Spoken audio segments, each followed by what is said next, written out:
अभी तक हमने केमिकल काइनेटिक्स में पहले एपिसोड में देखा था रेट ऑफ रिएक्शन और स्पेसिफिक रेट ऑफ रिएक्शन और उनकी यूनिट्स। दूसरे एपिसोड में हमने देखा था factors affecting rate of reaction और तीसरे एपिसोड में हमने देखा था order and molecularity of the reaction. आज चौथे एपिसोड में हम देख रहे हैं फर्स्ट ऑर्डर रिएक्शन, प्रथम कोटि की अभिक्रिया। यानी कि हम आज प्रथम कोटि की अभिक्रिया के बारे में पढ़ेंगे।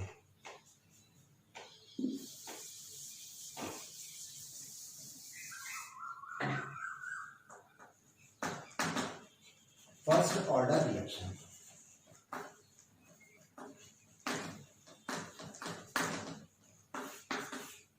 आपको याद हो तो जब हम तीसरा एपिसोड पढ़ रहे थे कल वाला, तो उसमें हमने ऑर्डर और मॉलिक्यूलरिटी की बात की थी। हमने कहा था ऑर्डर, किसी भी रिएक्शन का ऑर्डर क्या होता है? ऑर्डर होता है उसकी रेट एक्सप्रेशन में जितने भी रिएक्टेंट्स हैं उनकी कंसंट्रेशन टर्म्स के पावर्स का सम होता है। इसका मतलब अगर हम फर्स्ट ऑर्डर रिएक्शन की बात करें तो फर्स्ट ऑर्डर का मतलब क्या होगा? When rate of reaction is proportional to first power of the concentration of the reactant, then it is called first order reaction. अर्थात जब अभिक्रिया का वेग अभिकारकों की सांद्रता के प्रथम घात के समानुपाती होता है, प्रथम कोटि की अभिक्रिया कहलाती है। फिर सुना ध्यान से, when rate of reaction is proportional to the first power of the concentration of the reactant, then it is called first order reaction. तो उसे प्रथम कोटि की अभिक्रिया कहते हैं। Consider an example when reactant A is converted into product. कोई भी एक रिएक्टेंट है ए, वो किस में कन्वर्ट हो रहा है? प्रोडक्ट में कन्वर्ट हो रहा है। अब initial concentration of A is A mole per litre. कितनी है ये? ए मोल पर लीटर। और उसमें प्रोडक्ट कितना होगा? 0। यानी ये कब है? जब t इक्वल टू 0 है। t इक्वल टू 0 पर यानी initial concentration of A is A mole per litre and product is 0 at time t, when t is equal to t time पर x moles of a converted into product. इसका मतलब क्या हुआ? यहाँ कितनी remain रह जाएगी? a माइनस एक्स, और यहाँ कितना बन जाएगा? x। आपस से समझे, initial concentration of reactant a is a moles per litre. Reactant यानी कि अभिकारक a की प्रारंभिक सांद्रता कितनी है? a मोल पर लीटर है। कुछ समय के पश्चात या t समय के पश्चात इसकी रिमेनिंग कंसंट्रेशन कितनी रह गई? a minus x. क्यों रह गई? क्योंकि इसमें से x डिकम्पोज हो गए और प्रोडक्ट में कन्वर्ट हो गए। तो प्रोडक्ट की कंसंट्रेशन हुई x और इसकी हुई a माइनस एक्स। ठीक है। अब इसका हम रेट एक्सप्रेशन लिखेंगे तो क्या लिखेंगे? dx by dt is proportional to a minus x. आपको याद हो तो मैंने कहा था कि rate of reaction is always proportional to the concentration of the reactant. अभिक्रिया का वेग अभिकारकों की सांद्रता पर निर्भर करता है, independent to the concentration of the product. तो यहाँ हम ये dx बाई dt लिखा, और क्या लिखा है? dx बाई dt, यहाँ प्लस साइन है। इसका मतलब ये क्या है? Rate of formation of product. तो हमने कहा था rate of formation of product is proportional to concentration of reactant at time t time पर कितनी कंसंट्रेशन शेष रह गई है? a minus x. यहाँ आया dx by dt is proportional to a minus x.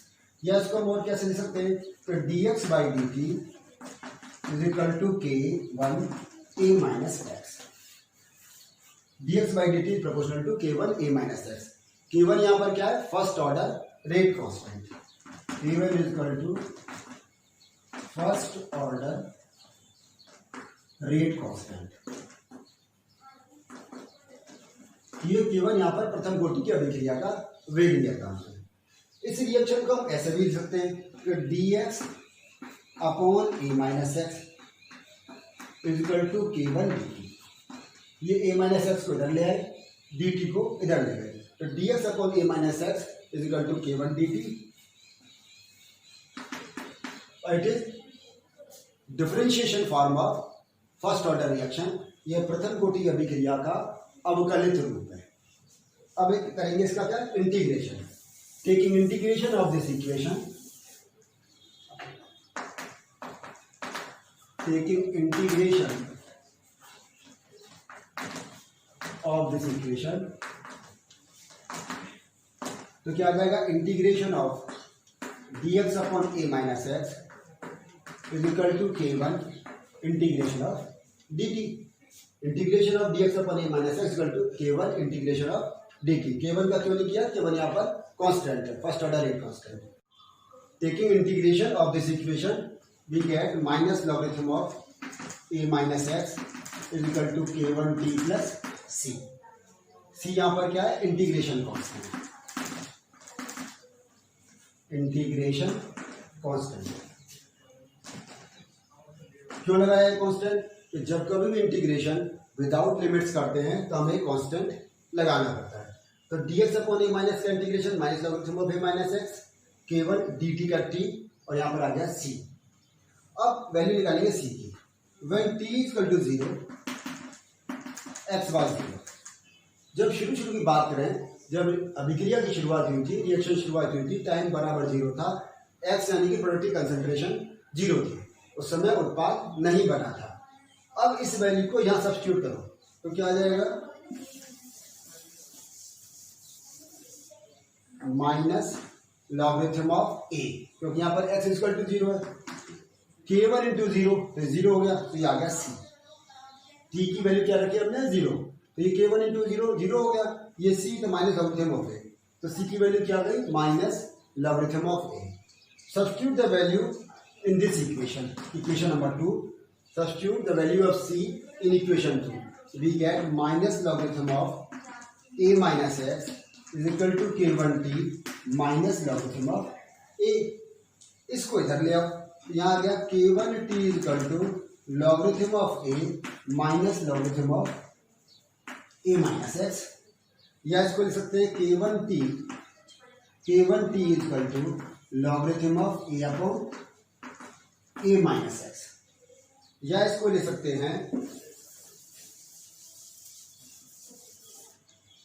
k1 is equal to 1 upon t log a upon a minus x.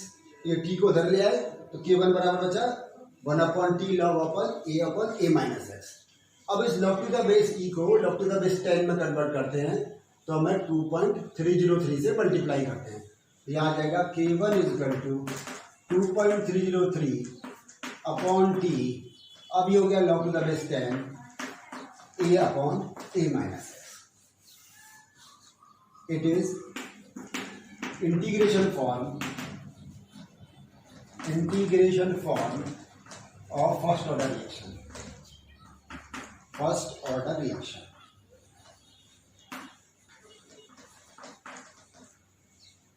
अब इसको समझे, केवल यहाँ पर क्या है, first order rate constant, 2.03 upon t, यहाँ पर टाइम है, ए यहाँ पर क्या है, initial concentration of the reactant, अभिकारकों की प्रारंभिक सांद्रता, और a minus x remaining concentration of reactant at time T समय पर अभिकारकों की शेष रह गई सांद्रता। तो हमारे पास क्या आ गया, k1 equal to 2.03 upon t log a upon a minus x.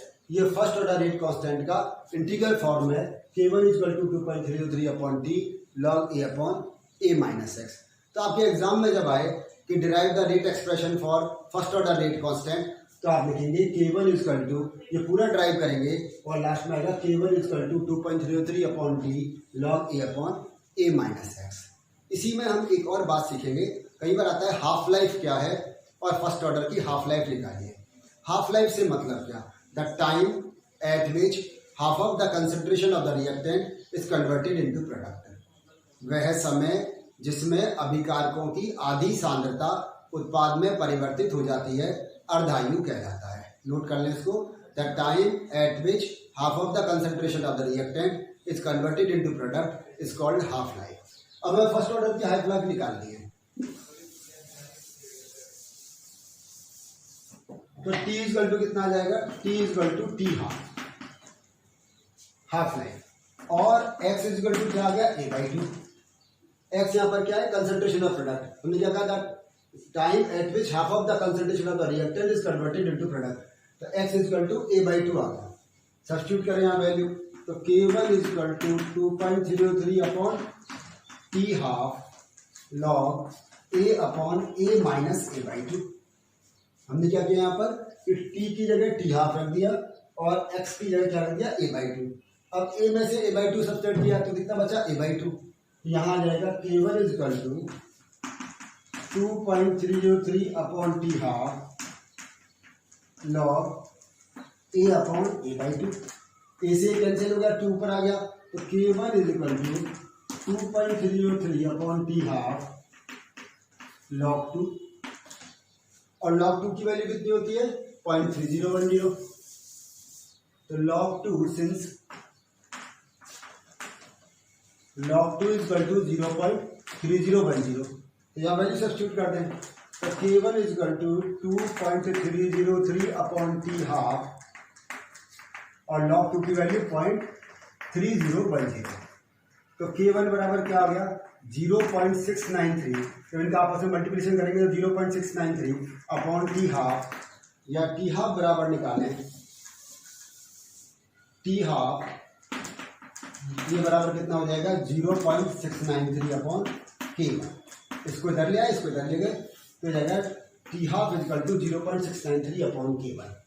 तो यहाँ है हाफ लाइफ कितना, अगर आपके पास में किसी भी फर्स्ट ऑर्डर का रेट कांस्टेंट दिया हुआ है तो टी हाफ बराबर का यहाँ उसकी वैल्यू रख देंगे और टी हाफ बराबर आ जाएगा 0.693 अपॉन K1। इससे हम वैल्यू निकाल सकते हैं। तो एग्जाम में क्या आएगा, आपसे पूछेंगे हाफ लाइफ का है, तो हाफ लाइफ तो आप कह दोगे then the time at which half of the concentration of the reactant is converted into product is called half life. उसे अर्धायु कहते हैं जब अभिकारकों की आधी सांद्रता उत्पाद में परिवर्तित हो जाती है। फिर आपको कुछ भी हो, या तो रेट कांस्टेंट की वैल्यू देगा तो आप हाफ लाइफ निकाल देना, और यदि हाफ लाइफ की वैल्यू दे रहा है तो आप फर्स्ट ऑर्डर रेट कांस्टेंट निकाल सकते हैं।